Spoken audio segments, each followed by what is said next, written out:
Ladies and gentlemen, please welcome the moderator of the next session, Steve Clemons. Hi, everybody. Oops, hope you can hear me. Great. Thank you for being here. I feel like in this conference, we're just getting to the hump of the first day. There ought to be sort of medals or mugs or T-shirts given to those people who've made it so far, even if you're sitting in comfortable couches. You've been working hard. So it's great to be with all of you. Listen, this next session is called Region Under Siege, Fragility of the Western Balkans.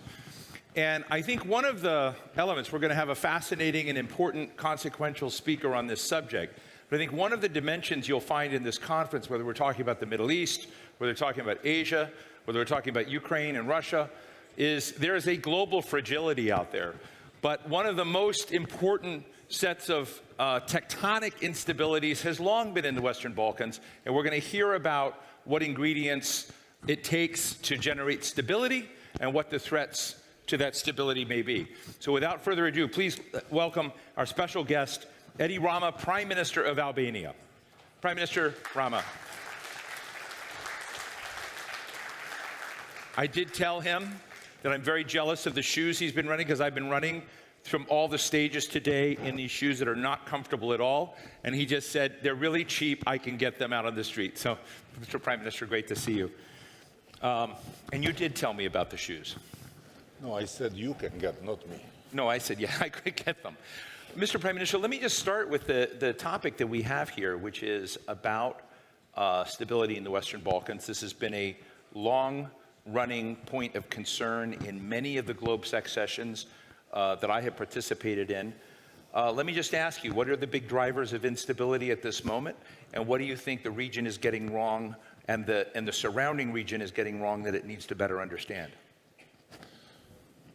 First of all, I should praise Vladimir Putin, because thanks to him, the European Union understood how important it was to keep the Western Balkan much more close, and how important the Western Balkan is for the European Union.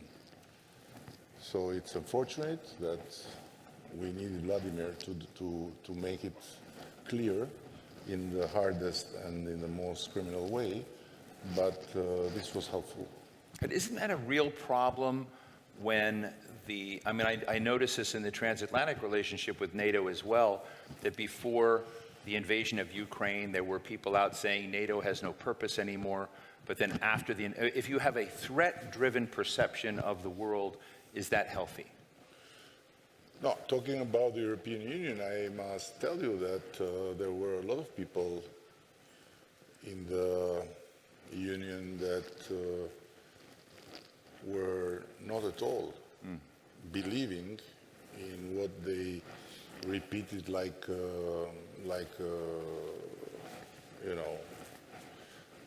mantra, that the Western Balkans should be part of the European Union, that your place is the European Union, that one day you'll be in the European Union, and making it for us like the communists once upon a time, when they used to say our place is in the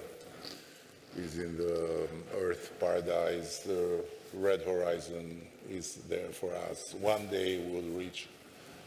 And then, of course, the reality hit it very hardly, and the war in Ukraine shook completely the status quo, to say the least, and the European Union started to be much more aware of how important the Western Balkans are exactly for the safety and security of Europe, first and foremost. And I have to say that Ursula von der Leyen was fundamental in that, because she was the one that from day one started to try and reshape the narrative. But of course, she needed help from Putin to do it properly. And on this stage a little while ago where you're sitting, I was interviewing Brad Smith, the vice chairman and president of Microsoft, and he raised an incident that I had not known about. I should have, which was an Iran-based cyber attack against Albania. Apparently, according to Brad, it shut down a quarter of Albania's economy, essentially. And Brad was asking, why is that not a violation, a major, like, equivalent to a territorial invasion violating the UN Charter? He was very firm about this, saying that we don't understand the importance of the digital vulnerability and the digital malfeasance of state actors.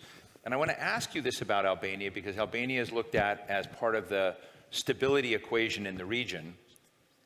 Thank you. Stability equation in the region. Tell us about that Iran attack, and how are you doing when it comes to Russia, when it comes to other players that are using, digital sabotage, if you will, to undermine governments trying to go a different direction? I like when microphones do not work in the European Union, because it feels home. First of all, before getting to the point of raising the question that what we need to happen to consider cyber war a real war, and to retaliate through a framework or a frame of rules that accordingly address it, we need to question what violation of the health, both mental and even physical, of our kids needs to happen to start and consider the social media a real problem. So I go back to that because I think it serves the purpose of answering that we are still very far from addressing accordingly the overall digital world that is happening and growing and taking over in many ways on the real world, bringing a lot of good, but also a lot of threats, and with the threats also a lot of consequential damages. So you think we need to get that squared away before we figure out what an act of war would be? No, it's part of it. Of course, it's part of it. But to still continue and consider the freedom of freedom of speech, and to still not react towards all this crazy thing that is happening to our kids and to our communities and to our public opinions through all this incredible volume of information and disinformation and all this is absolutely irresponsible. Are we any good? And I use we in the sense of you and me and everyone on the side of wanting stability and growth. Are we any good at being resilient? Because one of the reasons I want to ask about the Iran question is you've been out promoting closer talks and transparency between Kosovo and Serbia. Brad Smith was saying one of his biggest points of concern are the upcoming elections in Moldova, that the ongoing activities of disinformation and cyber sabotage are building in the neighborhood that you're in. And so in that space, I'm just sort of interested in, how you see it, and are there tricks to resilience that we need to begin considering? And what is Albania's part in that stability equation? Albania is very, very clearly on the side of peace, on the side of dialogue, on the side of common progress. And our strong belief is that we should not see the future with the eyes of the past. We should see the past with the eyes of the future. And when you start from there, then many things become clear, and many obstacles become less problematic, and many steps can be undertaken. So in that regard, we have promoted peace and dialogue and cooperation with everyone. So I took the initiative to go and visit Serbia 68 years after the last visit. Right. And this was the start of something that I very much believe in. And I would say that Western Balkans today are in a much better place than they were. And we have never been better as Albania and Albanians. And this situation in the Western Balkans is also part of it. Right. But on the other hand, I have to say that I don't see anymore a big difference between us and the European Union. Of course, when it comes to the economy, we have an important gap to still fill. But on the rest, I don't see much difference. So I would say that we have always been Europeans, and we are Europeans, and this is not something that can be decided in Brussels. But looking now the perspective of being full members of the European Union, I strongly believe that even today we would be an added value. I want to ask you about the EU accession. You were with Secretary of State, U.S. Secretary of State Anthony Blinken once, and you thanked him actually for being supportive of your EU accession track. But my question is really less just about Albania's EU accession track. The question is, how important are both Europe and maybe NATO as an entity, even though NATO membership is not in this equation per se, but NATO's concern and prioritization of the Western Balkans, and the U.S. in trying to bring greater stability, less instability in the Western Balkans? For us, again, for Albania, it's very clear. We are completely and with no reservation, because we do everything with no reservation, by the way. You know, we had no reservation also when we went in the wrong way all the way. So it's what we do. We are not you know, at all good possible Eurocrats. We are Europeans and we are all in. So with no reservation about being part of the European Union, with no reservation about aligning with European Union policy, foreign policy, 100%, with no reservation as member of NATO, and with no reservation against the Russian aggression in Ukraine. So we are a country where, in general, it's very, very clear everywhere, from the taxi driver to everyone else, where we belong. While it's not the same for the whole region.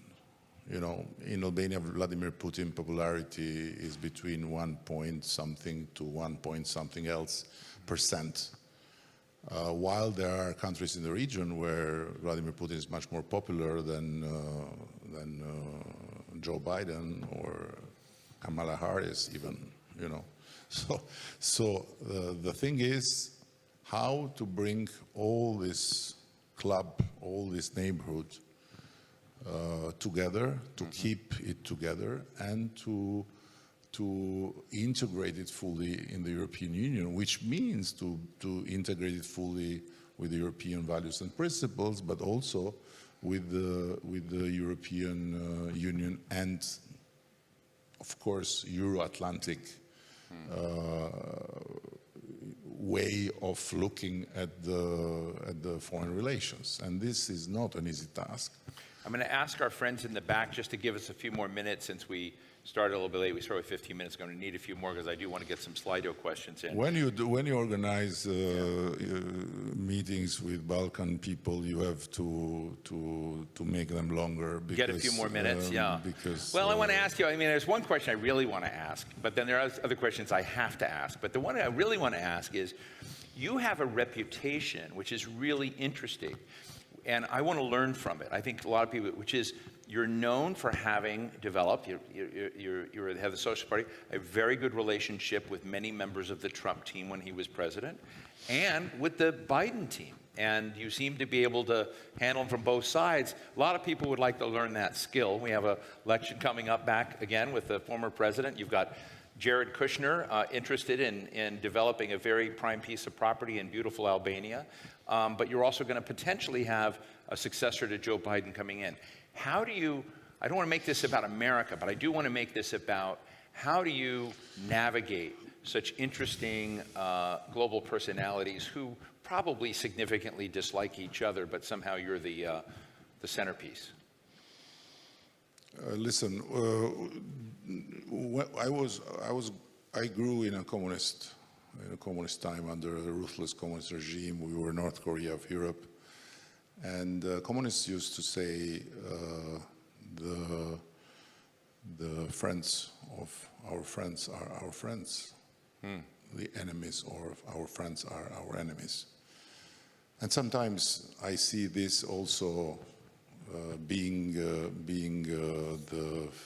way of conduct also of Democrats. I mean, Democrats in Europe and Democrats in America, not Democratic Party. I mean, right.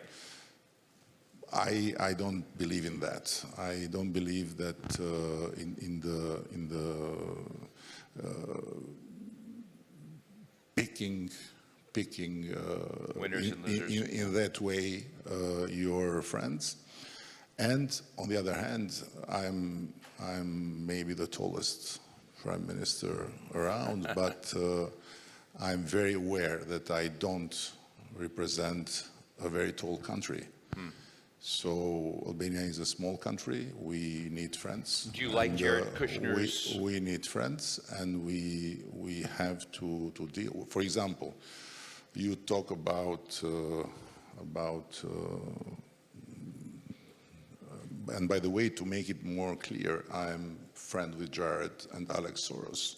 Yeah, I know. Which is a more Alex is here in town. Which is a more salty, let's say, confrontation than Biden and Trump, right? Yeah. So, but I'm going to say this: Albania is friend with Turkey and with Greece. So how can we pick side? How can we choose? No, I think you ought to open a school. We have to continue and strengthen the friendship with both. So I'm very good friends with Giorgia Meloni. She represents the right. I had to explain to my fellows on the left that it's not a good idea to think that if I go and talk to the meeting of her party where I'm invited to be considered a traitor, because this kind of categorizations are not helpful does it in get the you world into of complexity? today. Because, as I understand people are people. Yeah. And at the end, I always believe that talking to people and even disagreeing graciously is much better than not talking and fueling disagreements that can become very damaging for everyone. So how do you reconcile the deal you're doing now with Italy to create the, as I understand it, the asylum processing camps to begin? I think there are 2 of them. While many in the EU object to that deal, I don't know how it's playing in Albania, but how do you reconcile it? Does that become a stumbling block in a way to your EU accession while it makes First of all, you don't have, and it happens nowadays, the journalists don't have accurate information. Well, I want to when get, they that's make why I'm questions. asking. So it's not that many in the EU, because the EU as such, and if for you we consider the European Union represented by Ursula von der Leyen, is not saying that the deal is wrong. There are many among the, let's say, so-called progressive side of Europe that consider this deal a bad idea.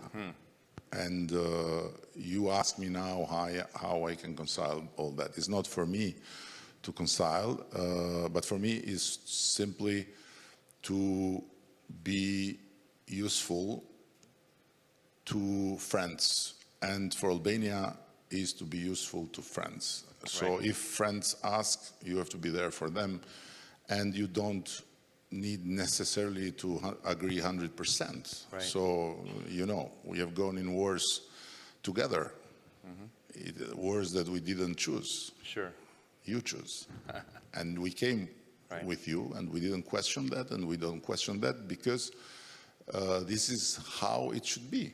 So, this being said, this deal is about a subject that is so big, is so important, is so defining for Europe and the way Europe should see itself and its future.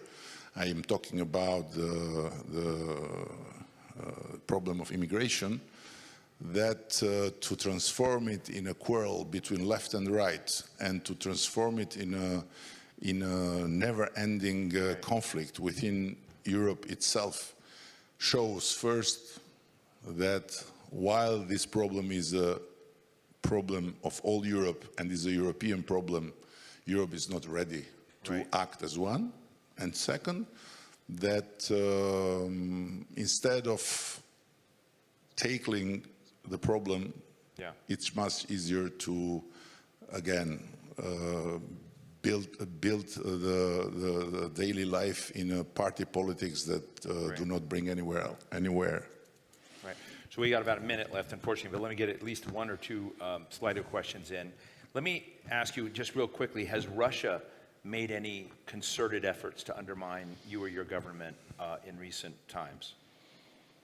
Listen, we because of our history, as I said, we were North Korea of Europe. We were separate. So this city, Prague, for us was as unreachable as Washington or as Paris when we were under a communist regime. Because for our regime, both the West and the East, both the American imperialism and the Soviet social imperialism were the two sides of the same medal. So this was our history, and when the Russians decided to get rid of Stalin, we decided to stay loyal to Stalin. I told you before, we are all in. So even when United States and EU will disappear, we'll still be with you and with the European Union. Like this Japanese soldier in the forest that didn't know that the war was ended. So staying with Stalin and being a Stalinist country until 1990 made us the most not interested country in Europe about Russia. So just consider that. Since 1990 to today, there was never a visit in Moscow, I mean high level, and there was never a visit from Moscow. And nobody is missing that. So we don't want any bad for Russia. Russia is a great country, is a fantastic culture. I never understood, by the way, how it's possible that because of the aggression in Ukraine, Dostoevsky could be banned in some universities, or Stravinsky could be persona non grata in some ballet troops. This is part of the bad place we are somehow in our side of the world. But when it comes to Russia, we are not interested. There is no appetite. So that's why Russia cannot find many spies or many people that are ready to serve even for a little, for money to Russia. So Russia meddling in our politics, yes, we have had some things, but not major. Where Russia is very present and is very, very influential and can be really a problem is in other parts of the Balkans. And that's why we need Serbia and Kosovo to get out of that conflict. And that's why we need to keep Serbia on our side as much as possible. And that's why what you said in one of your questions is very important. More we connect the European integration with the integration in NATO, and more NATO is present through more countries in the Western Balkans will be better. I was among the very first to advocate Montenegro integration in NATO. At that time, there were many people, many countries were saying no, because they have Russian influence. And it proved to be very beneficial. So we have now Albania, Montenegro, and North Macedonia in NATO. Is much better than when we had only Albania from, from the Western Balkans. If we'll have also Kosovo in NATO, Bosnia, and Serbia it would make a difference. Further, it will make a big difference. Well, I really appreciate you giving us a snapshot of this. I personally find Albania to be one of the most fascinating countries, strategically consequential, also beautiful. So many of my friends have lived there and been there. It's a real honor to have you here giving this snapshot of what might be an equation of greater stability and your role in that. Please give a big round of applause to Edi Rama, Prime Minister of Albania. Thank you so much for joining us. And let me just say, there is no